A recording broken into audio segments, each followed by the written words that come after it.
The clear plastic tote on the glass boardroom table holds my steel-toed shoes, my dented lunch thermos, and 12 years of my life reduced to whatever security thought I was allowed to carry out.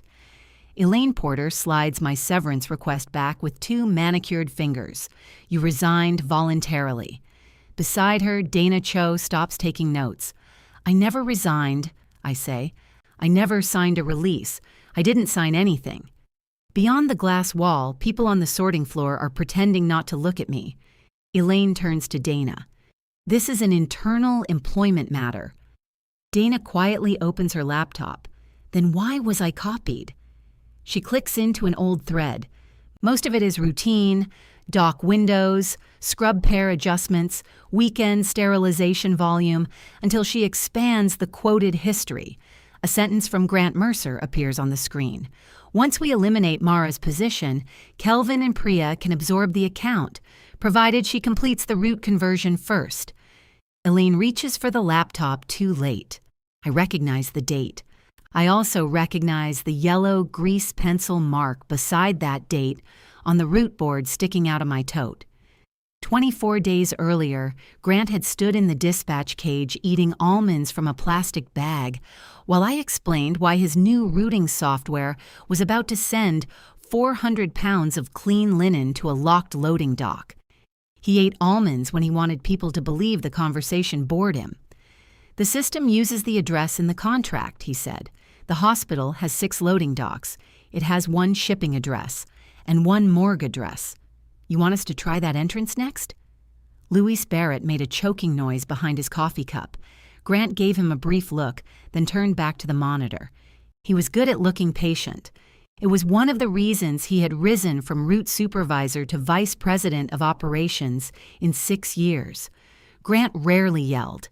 He made silence feel like a performance review.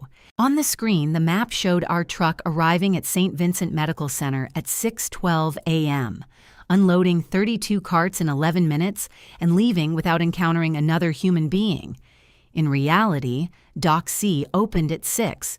The surgical carts had to be scanned individually because St. Vincent's infection control team tracked every sealed load.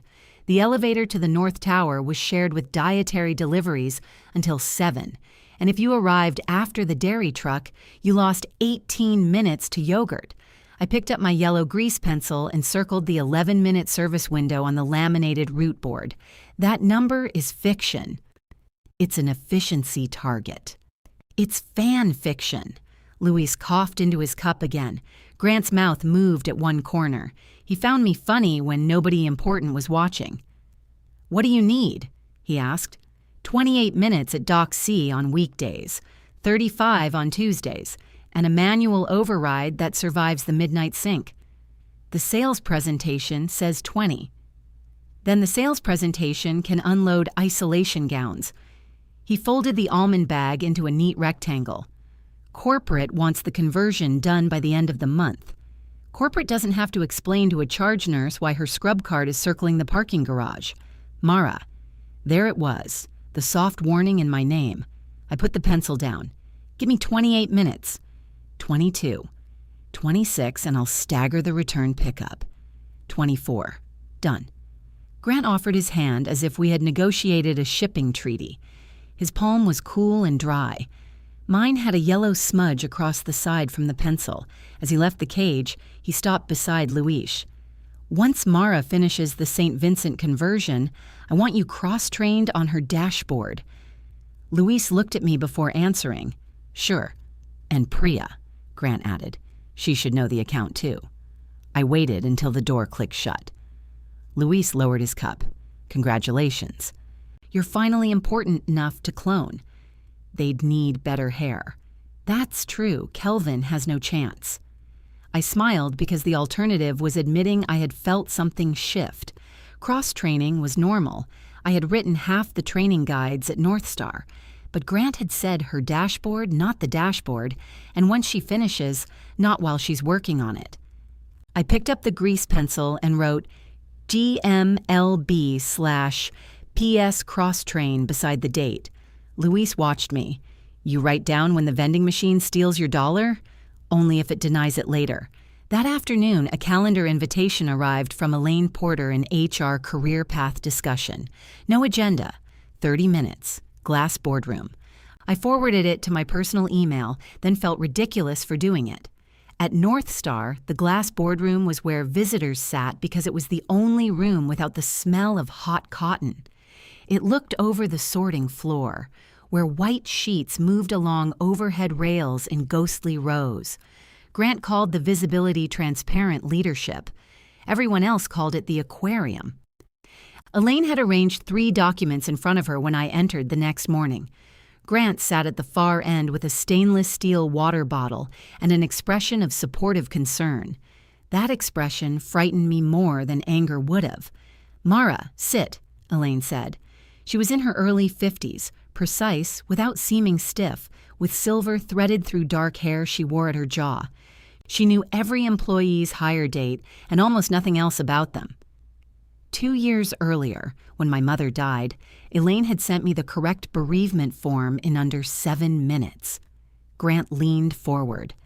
"This is positive." "Then why is HR here?" I asked. Elaine gave me a practiced smile. "HR participates in all structural career conversations." "Is that what we're calling promotions now?" Grant almost smiled. Elaine did not. He turned one of the documents toward me. The title read, Regional Mobility Manager, Central Territory.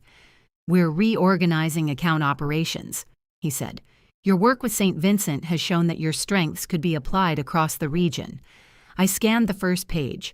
3 depots, 2 states, 70% travel, base salary $8,000 below what I earn now, padded with a quarterly performance incentive, described in 6 paragraphs of language that never quite promised it would be paid. My strength is hospital account operations. Exactly.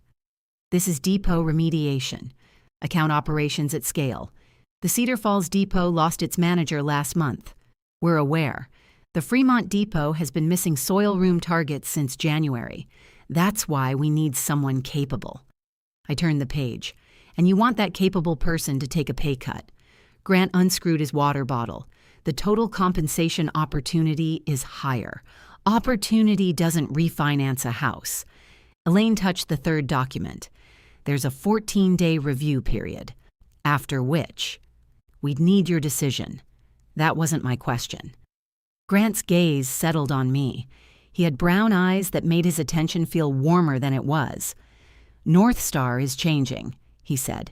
"You can change with it, or you can decide this isn't the direction you want for your career. There are sentences that sound ordinary until you notice how carefully they avoid naming the thing they are doing." I looked at Elaine. "Is my current position being eliminated?" She aligned the corner of the 3rd document with the first. "Today's conversation is about an opportunity. Is that a yes? It's not productive to speculate." Grant leaned back. "Nobody is trying to trap you, Mara." I hadn't used the word trap. I closed the packet without signing the acknowledgement line. "I'll review it." Elaine's smile returned. "Of course." As I stood, Grant said, "The St. Vincent conversion still needs to land by month end. Dana's getting pressure from her finance team." "I know." "Kelvin and Priya will shadow you." I heard. "Good. Let's make the transition seamless." This time, he used the word transition, and neither of them corrected it. My cousin Teresa was at the duplex that evening, measuring the upstairs living room wall with a laser device that beeped every time she moved it. The place had belonged to our mothers, 2 sisters who had bought it together after their marriages ended and then spent 23 years arguing through the floorboards. Aunt Rosa lived upstairs. My mother lived down. They shared a lawnmower, a laundry room, and exactly 1 soup pot, which each accused the other of stealing. After they died, 6 months apart, Teresa and I inherited the argument with the property. She wanted her half in cash. I wanted the building. The downstairs apartment still had my mother's blue ceramic bowl by the door, filled with keys that opened things neither of us had identified. I had not moved it. I told myself it was because the bowl protected the wood from scratches. Teresa aimed the laser at the opposite wall. 11 feet 9 inches. It was 11 feet 9 inches last Thursday. I didn't write it down. I did. She lowered the device. You write down weather. Only when it enters the building. I handed her the job packet. Teresa read for less than a minute before she said, "They're pushing you out. Thank you for the nuanced analysis. I adjust insurance claims. Nuance is what people ask for when the pipe clearly froze." She sat on the arm of my mother's old couch, which she had marked with a green sticker for donation. I kept removing the sticker. She kept replacing it. "What does your handbook say about refusing a transfer?" she asked. "I'm not sure it's a transfer. It's a different job. With less guaranteed money. And a hotel loyalty program. You hate hotels. I hate decorative pillows that have no pillow purpose." Teresa kept reading. She was 4 years older than me and had inherited Aunt Rosa's ability to communicate disapproval by becoming extremely still. "The refinancing officer called me," she said. My stomach tightened. Why? She needed the updated insurance estimate. And she asked whether your employment had changed. It hasn't. Yet. I took the packet back. I have 14 days. We have 31 before closing. I know how calendars work. Mara, I'm not trying to corner you. It was the second time that day someone had denied doing something I had not accused them of. Teresa looked toward the blue bowl by the door. "I need my share," she said more quietly. "I can't keep floating taxes and repairs while you decide whether the ghosts like the new plumbing. That's not what I'm doing." "Then tell me what you're doing." I could have told her I wanted one place that had not been reorganized without my consent. I could have told her that after our mothers died, every object seemed to acquire a vote, and the blue bowl had outvoted both of us. Instead, I said, "I'm getting the loan." Teresa handed me the green sticker that had fallen from the couch. "Then don't get fired over your pride." The next 2 weeks were the busiest I had worked in years. Grant moved the conversion deadline forward by 4 days. Priya Shah, a sharp account coordinator from commercial hospitality, arrived at my desk with a new notebook and apologized each time she asked a good question. Kelvin Dorsey, who managed route analytics, arrived late and referred to nurses as end users until Dana asked him which end he believed they used. Dana had the dry, economical humor of someone whose job involved listening to vendors explain why numbers mattered more than clean sheets. During a dock walk, she tapped one of the red security seals on a surgical linen cart. "Your new model says these can go through Dock A." "They can," Kelvin said. Dana looked at me. "Dock A handles waste removal between 5:30 and 7, I said. Kelvin checked his tablet. "That's not in the site profile. It's in the notes. The notes field didn't migrate. I reported that." "To whom?" I took the grease pencil from my pocket and marked the cart seal number on my board. "Grant. Systems. You. Twice." Kelvin flushed. He was not lazy or stupid. He simply trusted clean screens more than messy rooms. "I'll open a ticket," he said. "Print it," I told him. He laughed, then stopped when he realized I wasn't joking. At 11:47 that night, the routing system erased our manual dock corrections for the 3rd time. I was still at my kitchen table watching the dashboard turn 6 accurate routes into 6 efficient disasters. I took screenshots. I exported the change log. Then I wrote the time on my laminated board in yellow grease pencil. At 11:52, Grant emailed. "Need you to complete transition materials before Friday. We cannot have knowledge gaps tied to one employee." I read the sentence twice. Then another message arrived, this one from Elaine. "Reminder, your decision regarding the regional mobility manager opportunity is due tomorrow at 9 a.m. Failure to accept will be documented as a voluntary decision not to continue employment under Northstar's revised operating structure." I called Teresa. She answered on the 4th ring, her voice thick with sleep. "They put it in writing," I said. "What?" "That if I don't take the job, they'll say I chose to leave." Teresa was quiet long enough for me to hear the hum of my refrigerator. "How much do you need the severance?" she asked. "They haven't offered severance." That wasn't my question. On my screen, Grant's email sat above the erased route map. On the table beside me, the yellow pencil had rolled into the groove between two floorboards. I picked it up. "Enough that they think I'll sign," I said. Teresa exhaled into the phone. "Send a response before 9, she said. "Use small words. People get creative around big ones." "You're giving me workplace advice now? I'm giving you insurance advice. If a pipe is leaking, you don't write a poem about water. You say where it started and when you saw it."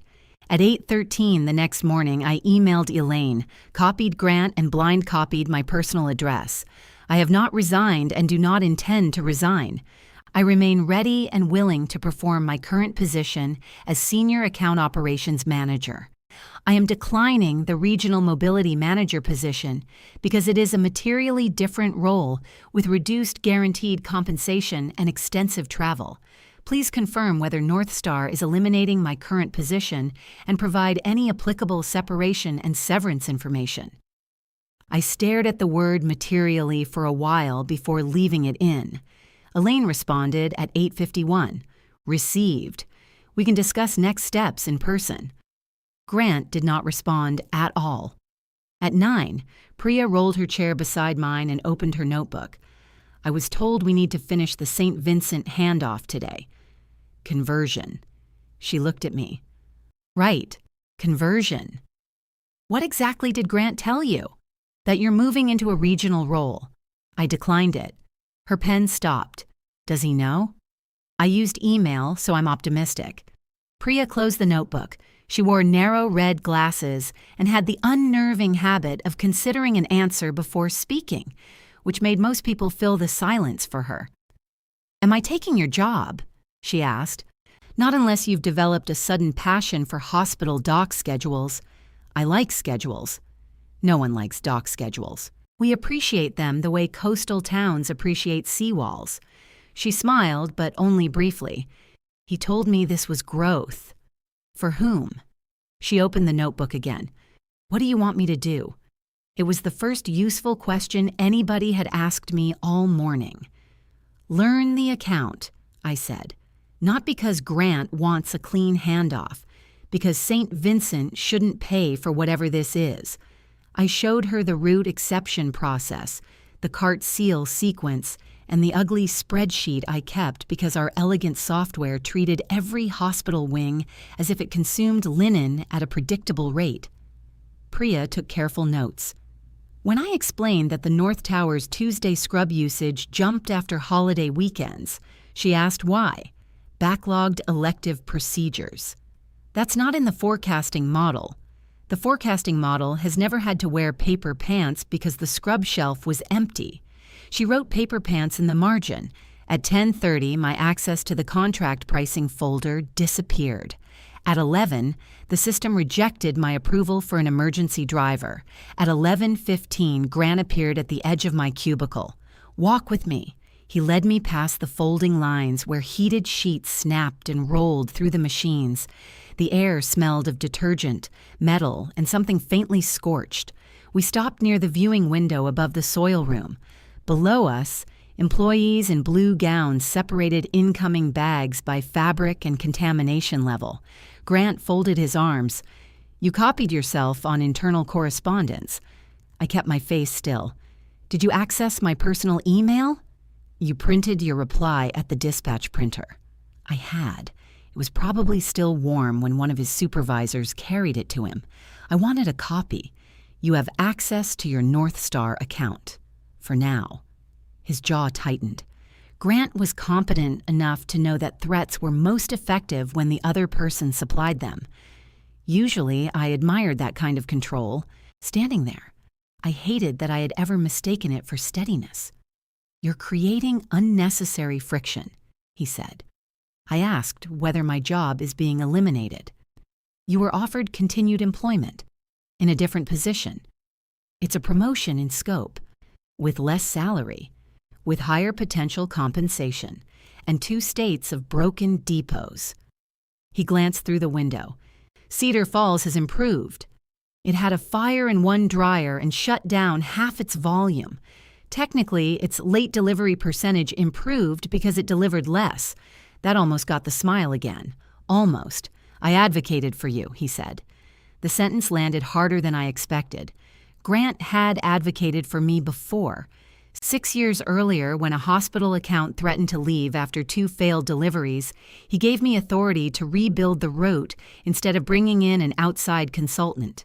3 years later, he pushed through my promotion when another executive said I was too operational and not strategic enough. I had trusted him in the particular way you trust someone who has seen you solve ugly problems at 5 in the morning.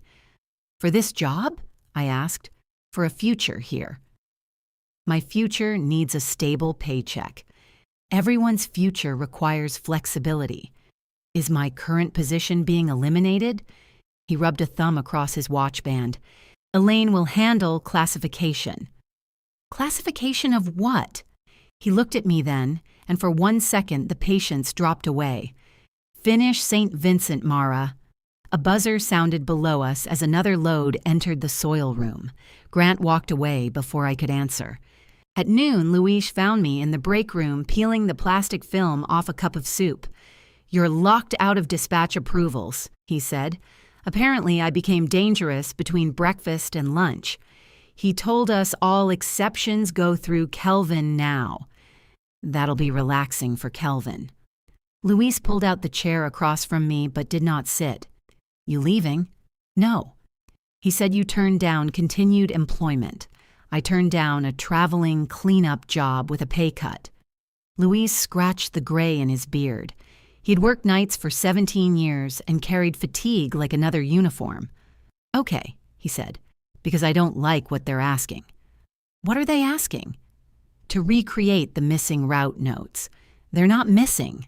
The sync deletes them." "I know that, you know that. Apparently the system has achieved innocence." I put down my spoon. "Do you still have the shift binders?" 7 years' worth, against direct instruction from 3 separate managers and 1 fire inspector. "Bring me the last 6 weeks. His expression changed.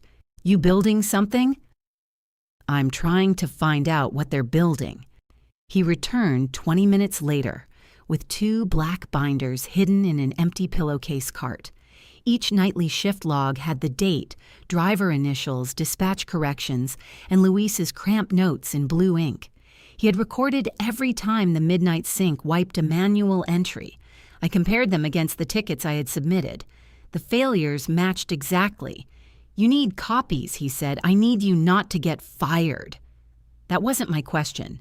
It sounded enough like Teresa that I laughed. Luis looked offended. "I'm being brave." "You're smuggling office supplies in a linen cart." I contain multitudes. We copied the relevant pages during his break. I gave the originals back and sent the copies to myself with a note explaining where they came from. Then I asked Kelvin for the printed system ticket. He swiveled away from his monitors. "What ticket?" "The one you opened at St. Vincent." "Oh, it's still pending." "Print it." He lowered his voice. "Grant told me not to generate paper records for issues already tracked electronically." Did he say why? Something about document control. "Kelvin, when the system loses information, the system has the information is not comforting." He glanced toward Grant's office. "I can forward you the number." My access is changing by the hour. That embarrassed him. Good people could be slow when a situation threatened only someone else. Embarrassment sometimes woke them up. He printed the ticket. The page showed my earlier reports linked beneath his, along with a systems analyst's note. Known synchronization defect. Permanent correction deferred until Q4 budget approval. Kelvin read it over my shoulder. They knew? I've been using that word a lot today. He gave me the paper. My name's on it. Yes. Does that help you or hurt me? Depends what you do next.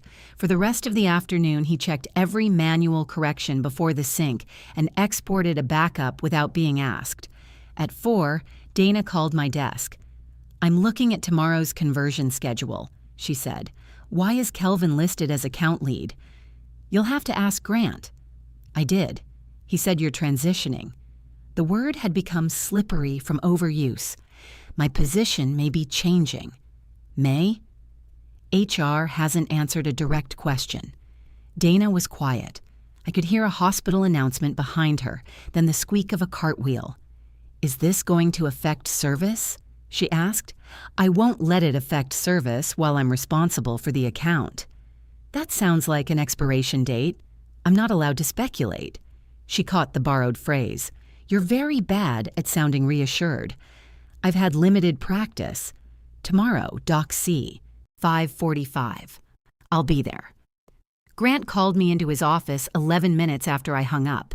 What did you tell Dana? That she should ask you why Kelvin is listed as account lead. You created concern. Changing her account lead without telling her created concern. He stood behind his desk. His office had one framed photograph of a mountain he had climbed and no personal objects. Even his pen cup looked staged. We need everyone communicating one message. Tell me the message. You're evaluating another opportunity within Northstar. I declined it in writing. That decision hasn't been finalized. By me?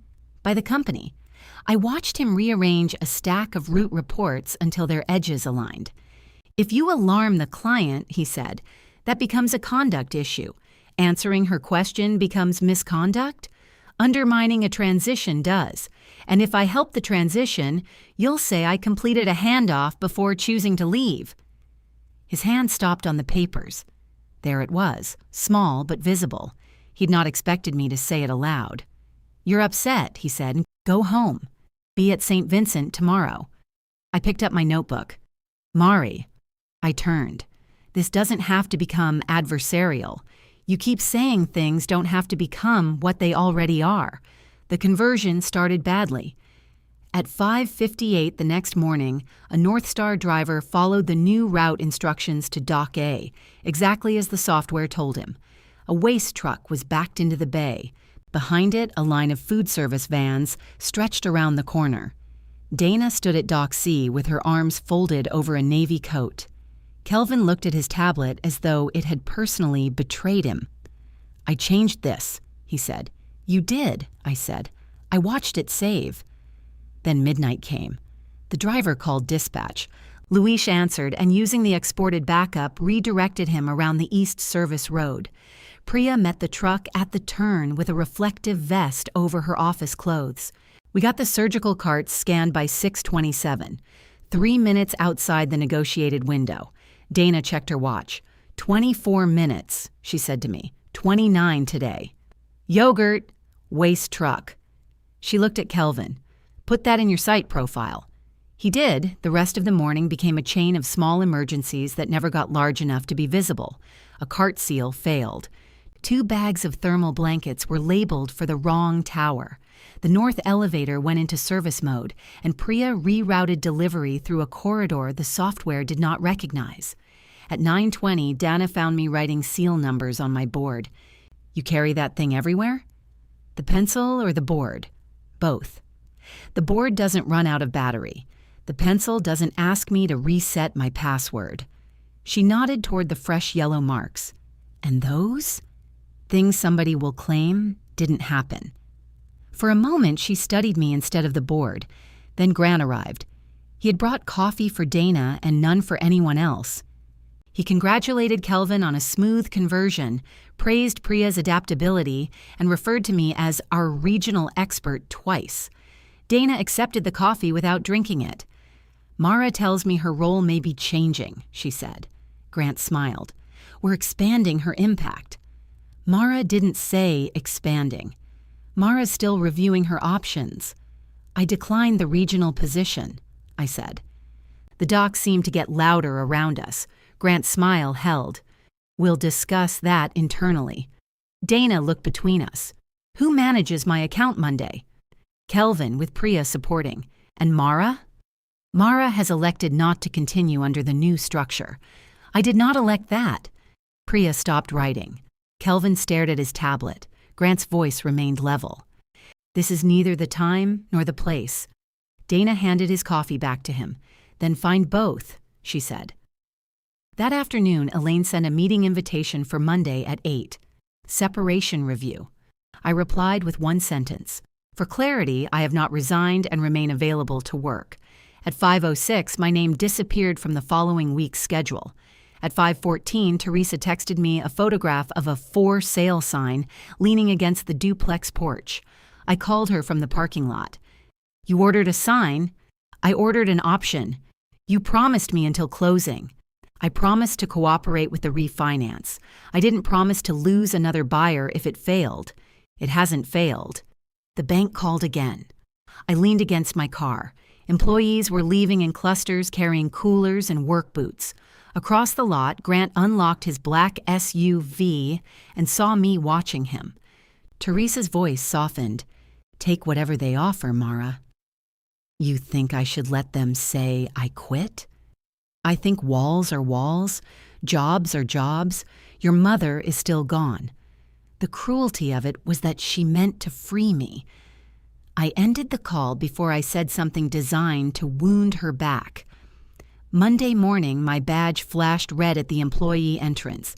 The security supervisor, a gentle man named Ed who brought his own cinnamon creamer to work, would not meet my eyes.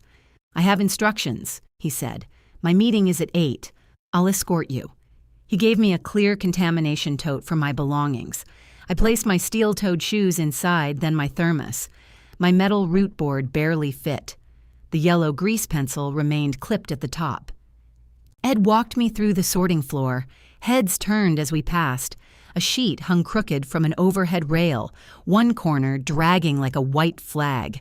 At the aquarium, Elaine waited with my severance request in front of her. Dana was already sitting beside her. Elaine's hand stopped halfway across the table. Dana tilted the laptop away from her. Please don't touch my computer. I was closing an internal document, Elaine said, on my computer. It contains confidential Northstar information. It was sent to my hospital account by your vice president. I read Grant's sentence again. There were 23 other words in the email, all of them ordinary. Kelvin and Priya could absorb the account. Complete the route conversion first. Coordinate classification with Elaine. The cruelty was not in the language. It was in how cleanly the language fit the last 3 weeks. Elaine looked at me. This appears to be a preliminary planning discussion. You just said I resigned. You declined continued employment.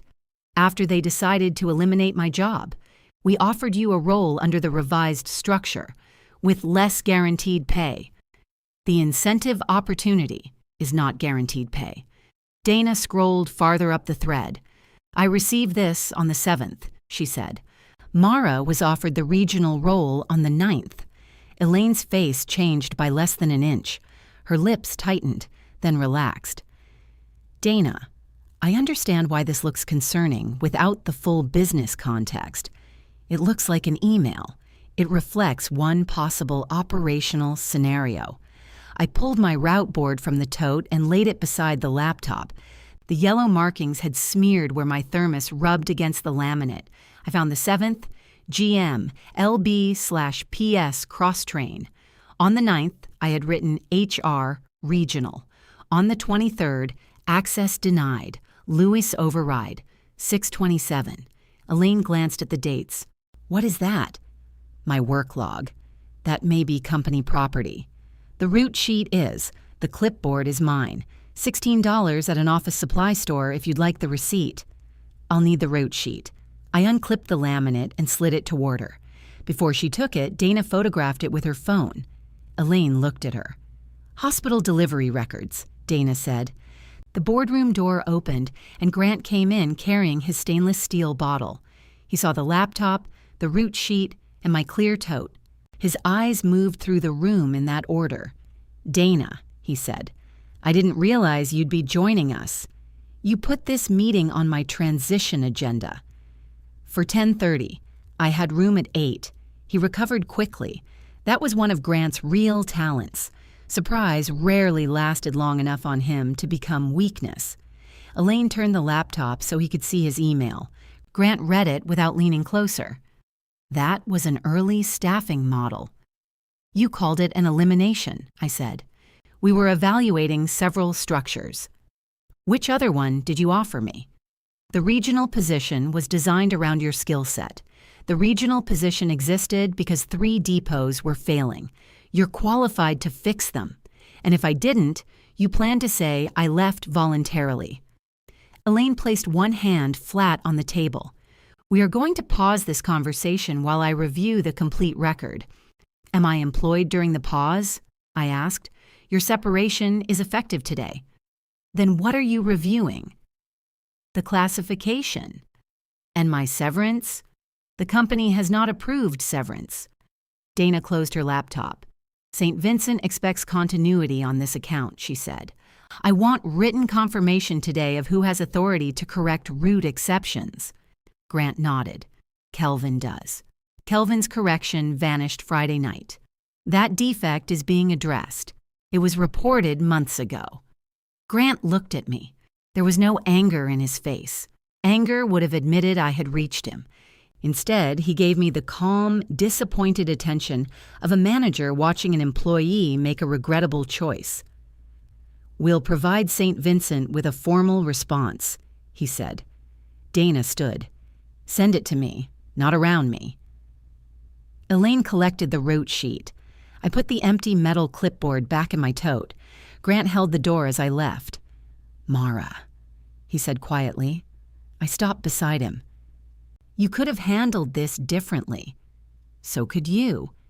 Ed waited outside the aquarium. He looked at the tote and then at my face. They making you give back the thermos, too? Only if it contains proprietary coffee. His mouth twitched. He escorted me to the parking lot and waited until I got into my car.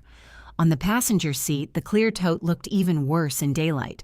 I took my shoes and thermos out, folded the plastic flat, and shoved it under the seat. The yellow grease pencil had come loose from the clipboard. I found it at the bottom. Before I could start the car, an email arrived from Elaine. Your separation remains classified as voluntary pending review. Final wages will be processed in accordance with the standard payroll schedule. You are directed not to retain, use, or distribute Northstar confidential information. A second email followed from Grant, sent to Dana and copied to me. Mara is no longer authorized to act on behalf of Northstar. Please route all operational inquiries to Kelvin Dorsey. By noon, my Northstar account was gone. By 1, the bank had suspended the duplex refinancing. The loan officer's voice became warmer as the answer became worse. We can reconsider once you've established replacement income. How long counts as established? That depends on the employment type. If I get another salaried position, typically 30 days of pay documentation. My closing is in 28. I understand. She understood in the professional way people understand a door is locked while standing on the side with the key. Teresa came over that evening with a folder of listing forms. The green sticker was still on the couch. I sat at the kitchen table with my termination packet, the regional job description, and printed copies of every email I had sent myself. Teresa read Elaine's classification letter twice. This says you declined substantially equivalent employment. It wasn't equivalent. I know that. Where does it say the salary? Page 4. She compared the numbers. 8,000 less. Guaranteed. And 70% travel. Up to. That means 70. Probably 80. She pulled the calculator on her phone toward her.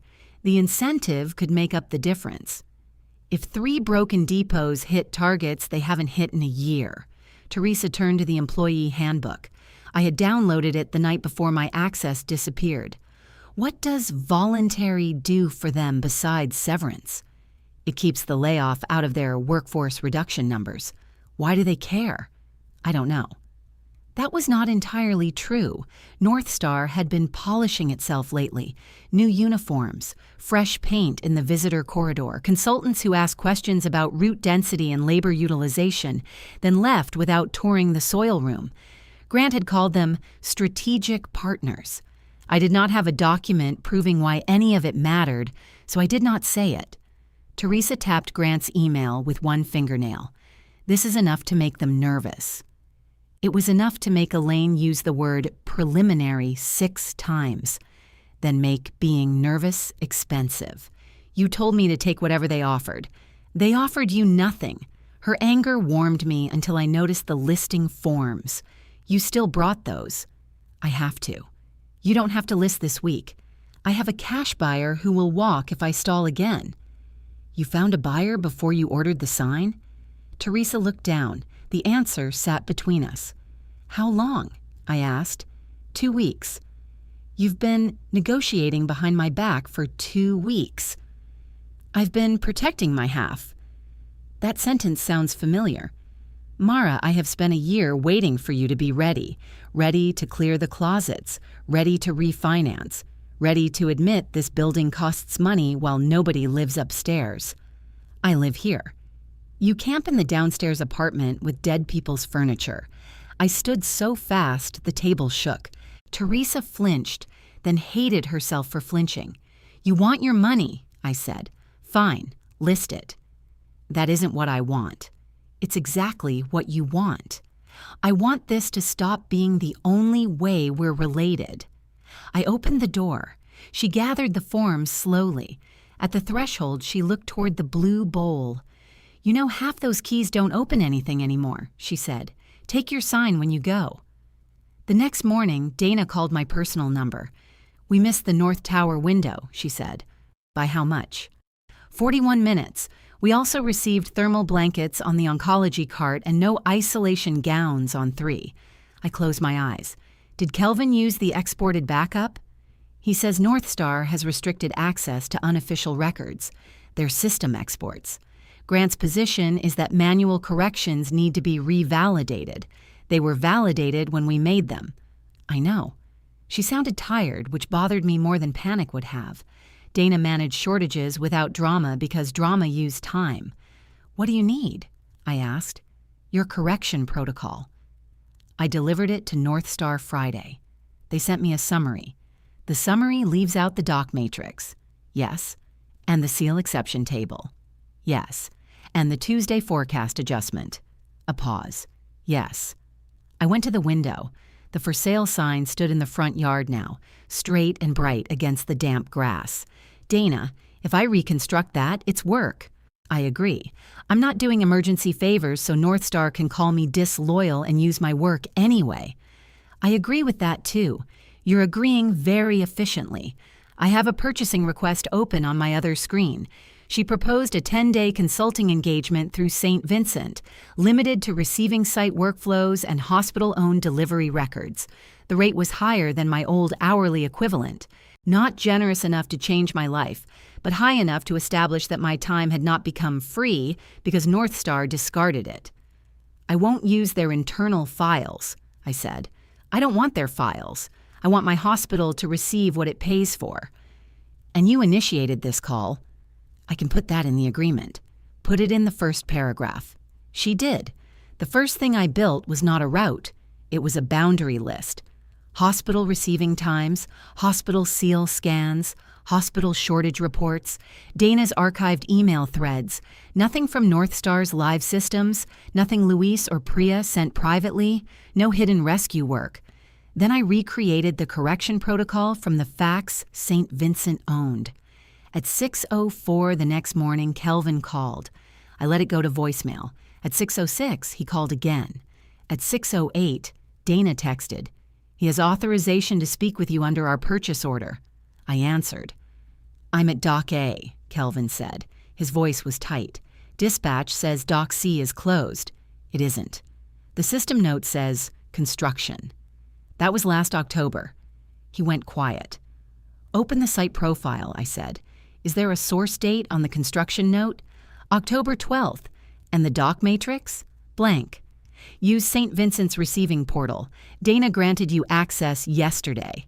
I didn't see the invitation. Search before you decide it doesn't exist. He found it. The portal showed Dock C open, Dock A restricted, East Service Road clear. Got it, he said. What are you going to do? Redirect the driver. And print the portal page. Look at you. He laughed once, breathlessly. I owe you an apology. You owe the North Tower gowns. I know. The driver arrived within the window. By the third day, the immediate failures had slowed. Priya called only through Dana's scheduled coordination line. Luis's exported backups matched the hospital's seal scans. Kelvin began attaching source dates to every correction. Grant adapted. Elaine emailed me a formal notice alleging that my contact with St. Vincent could constitute improper solicitation and retention of proprietary operating methods. She requested a written response within 48 hours. I forwarded it to Dana. Her answer came 6 minutes later. Do not respond yet. I am sending Northstar the procurement record and our contract language. Attached was the purchase request showing Dana had initiated contact after my separation. Beneath it sat the old email thread from Grant. This time, the quoted history was fully expanded. There was another line below the one we had seen in the aquarium. Keep the current plan off client-facing channels until Mara's conversion work is complete. We cannot risk St. Vincent delaying renewal over staffing. I read it twice, then marked the date on a fresh sheet of paper with my yellow grease pencil. Across town, St. Vincent sent Northstar a notice requesting a formal service review before renewal. At the bottom, Dana added one condition. All future route exceptions must be supported by independent, source-dated records. 5 minutes later, Elaine invited me back to the glass boardroom. The invitation included Dana, Grant, and Northstar's controller. The subject line was Employment Classification and Client Service Review, as if Elaine had decided 2 separate fires would be easier to manage in the same room. I replied that I would attend after receiving the documents Northstar intended to discuss. Elaine sent a proposed separation agreement an hour later, 4 weeks of pay, a neutral reference, a clause stating that I had voluntarily declined continued employment. Another clause required me to return or destroy every document related to Northstar, including copies necessary to support any claim against the company. The confidentiality section was longer than the payment section. I printed it at the duplex. Teresa arrived while I was spreading papers across the kitchen table. She carried a grocery bag, the listing folder, and the expression of someone entering a room where she might be asked to leave. I brought soup, she said. Whose? Mine. Did you steal the pot? It became mine through adverse possession. She set the bag down. The old joke did not repair anything, but it opened a door wide enough for both of us to stand in. Her eyes moved over the documents. That's their offer? 4 weeks.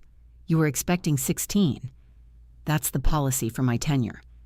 And they want you to confirm you volunteered. Yes. She took off her coat. Where's the first leak? I looked at her. You said small words, she said. Where it started, when you saw it. We built the chronology at the kitchen table. Grant's cross-training instruction came first, noted on my route board 2 days before the career meeting. His email to Dana came next, with the sentence about eliminating my position. Then the regional job description with its lower salary and travel requirement. My written refusal said I intended to remain employed. Elaine's response acknowledged it without answering whether my job was being eliminated. We added the lost folder access, the changed approval permissions, the system ticket Kelvin printed, and the shift logs Luis had copied. The known synchronization defect mattered because Grant had accused me of leaving knowledge gaps. The gaps had been reported, budgeted, and deferred. Teresa arranged the pages in clear sleeves. You have too much, she said. That's a new criticism. If you hand them 40 pages, they'll argue with page 37. Give them the pipe. She selected 9 documents. What about the rest?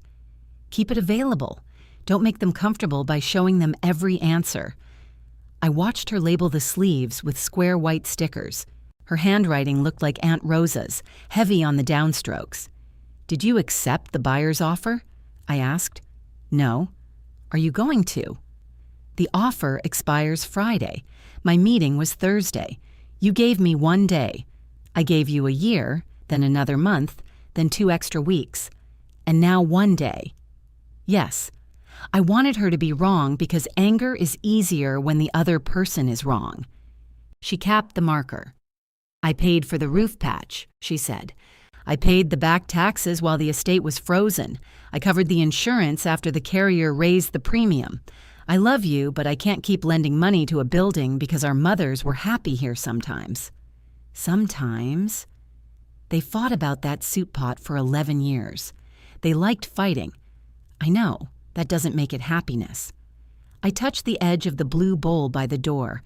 Dust had gathered around the keys. Teresa pushed the 9-page folder toward me. Thursday, she said. Get them to say what happened. The glass boardroom looked smaller without the clear tote on the table. Elaine sat in the same chair. Grant sat beside her, not at the far end this time. Northstar's controller, Martin Hale, had a legal pad and the strained expression of a man who had been told a meeting would involve numbers and discovered it involved people. Dana entered with her laptop and took the chair beside me. Grant noticed, Dana, this portion concerns internal employment issues. This meeting is also titled Client Service Review. We can separate the discussions. I prefer not to lose the context again. Elaine placed the 4-week agreement in front of me. We've reviewed the initial decision, she said. Northstar is prepared to offer an enhanced separation payment to resolve any misunderstanding. What was misunderstood? The scope of the alternate position. I understood the position. We recognize you may have viewed it as less favorable. It paid less. The incentive structure provided... Can we stop calling arithmetic a viewpoint? Martin looked down at his legal pad. Elaine folded her hands. What are you seeking? Correction of my personnel record to show an involuntary position elimination, 16 weeks of severance under the tenure schedule, withdrawal of the solicitation and information retention allegations, payment for the emergency transition work St. Vincent had to procure after Northstar cut off my access. Grant leaned forward. You don't get to create a consulting arrangement with our client and bill us for it. I didn't create it, I said. Dana opened her laptop. I did. The hospital engaged a recently separated Northstar employee to perform substantially the same services Northstar was already contracted to provide, because Northstar stopped providing them accurately. We were resolving implementation issues. You sent surgical linen to a waste dock. For one morning. You sent outdated construction instructions to 2 drivers 3 days later. Martin stopped writing. Dana continued. St. Vincent's purchase order, my call log, and the consulting agreement all show that I initiated contact. The agreement restricts Mara to hospital-owned records. Your allegation has no factual basis. Grant looked at Elaine. This is exactly the client interference I warned about. I opened the first sleeve. This is the email I sent before 9 on the decision date. I wrote that I had not resigned and intended to continue in my existing job. I've seen it, Elaine said. I opened the second. This is your response acknowledging it. Grant said, no one disputes that you declined the regional role. You classified the refusal as a resignation because the role was substantially equivalent. I slid the 2 job descriptions toward Martin. Current role, 1 primary hospital account. Local travel, fixed salary. Offered role, 3 depots in 2 states, 70% travel, $8,000 less in guaranteed salary, incentives dependent on depot targets. Martin read both pages. Were the incentives historically attainable? He asked. Grant's pause was brief. The regional position was new, so there's no history. It was designed to reward improvement. Were the 3 depots meeting the proposed thresholds when the offer was made? That's not a fair comparison. Martin wrote something. Grant's eyes moved to me. He knew then that the controller had not come merely to approve a payment. I opened the 3rd sleeve. 2 days before the offer, Grant instructed Luis and Priya to absorb my account after I completed conversion. Cross-training is routine, Grant said. Priya was told she would permanently support Kelvin as account lead. Elaine looked at him. She confirmed that in her interview. That was the first thing said in the room that I had not known. Grant turned toward her. You interviewed Priya.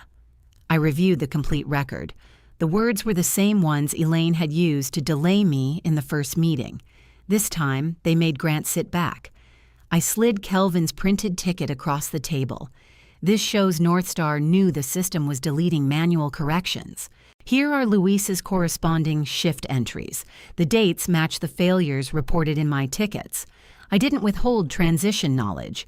I documented a defect that management chose not to fund. Martin read the systems analyst's note. Q4 budget deferral, he said.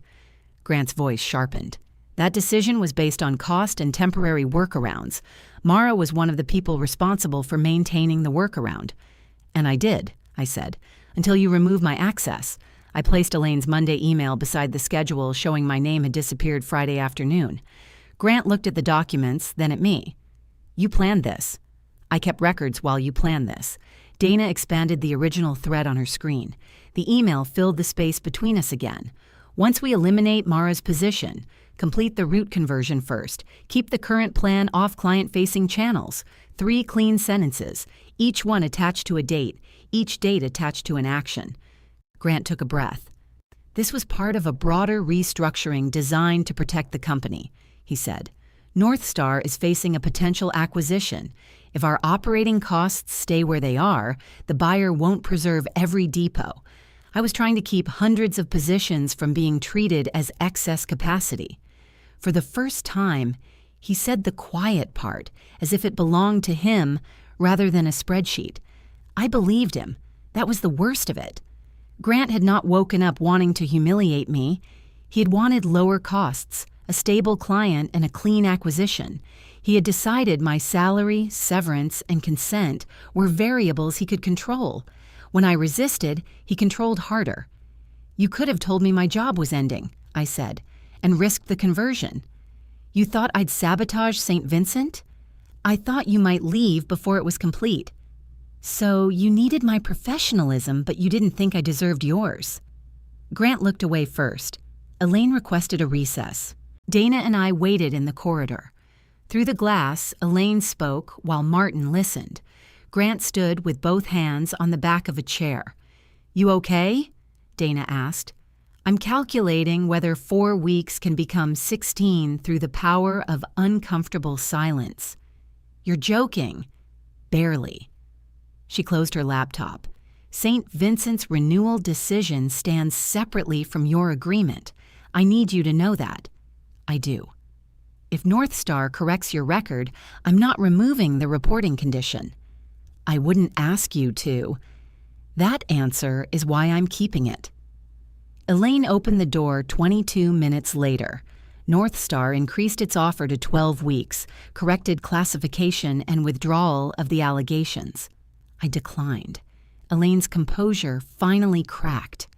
Mara, this is a meaningful offer. The policy says 16. The policy is discretionary. So is calling me voluntary.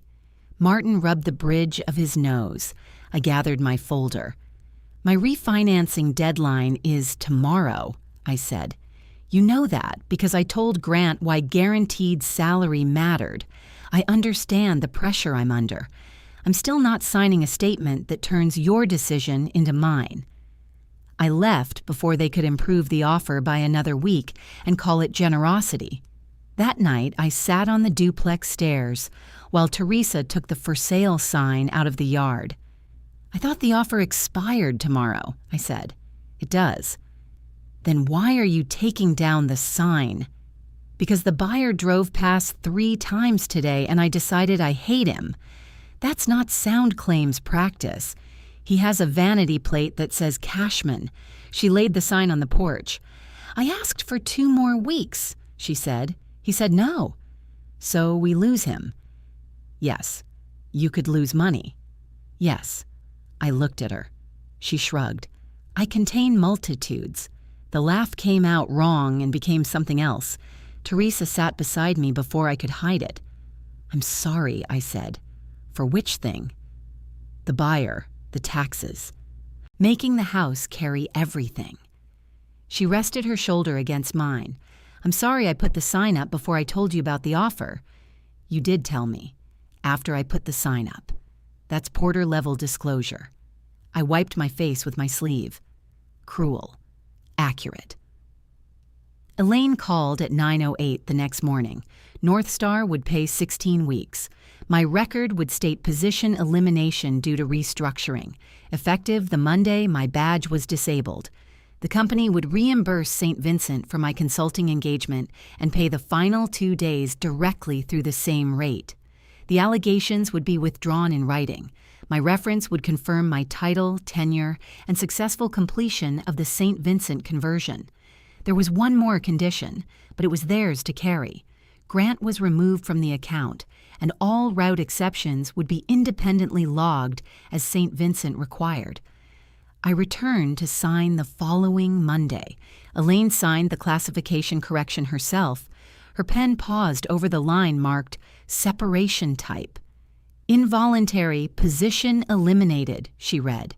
Yes, she checked the box. Afterward, Grant caught me by the visitor corridor. His office had already been reassigned to the acquisition team. He still had a job, but he no longer had St. Vincent or direct control of hospital accounts. The regional role was real, he said. So was the pay cut. You would have been good at it. Then you should have let me choose it without threatening to rewrite my choice. He looked toward the sorting floor. I did advocate for you. I know. That seemed to hurt him more than if I had denied it. The severance cleared in time for the bank to reopen my file. Teresa and I signed the buyout at the duplex kitchen table. Afterward, she took 3 keys from the blue bowl and tried them on the upstairs doors. The third opened a narrow cabinet beside the linen closet. Inside sat Aunt Rosa's missing soup pot. Teresa stared at it. I knew your mother took it. We're selling the pot. We are absolutely not selling the pot. Months later, Dana hired me to build service accountability systems for a cooperative shared by 3 hospitals. On my first morning, she handed me a new metal root board. No proprietary coffee included, she said. I clipped my old yellow grease pencil to the top, drew one firm line beneath the first delivery window, and wrote the source date beside it.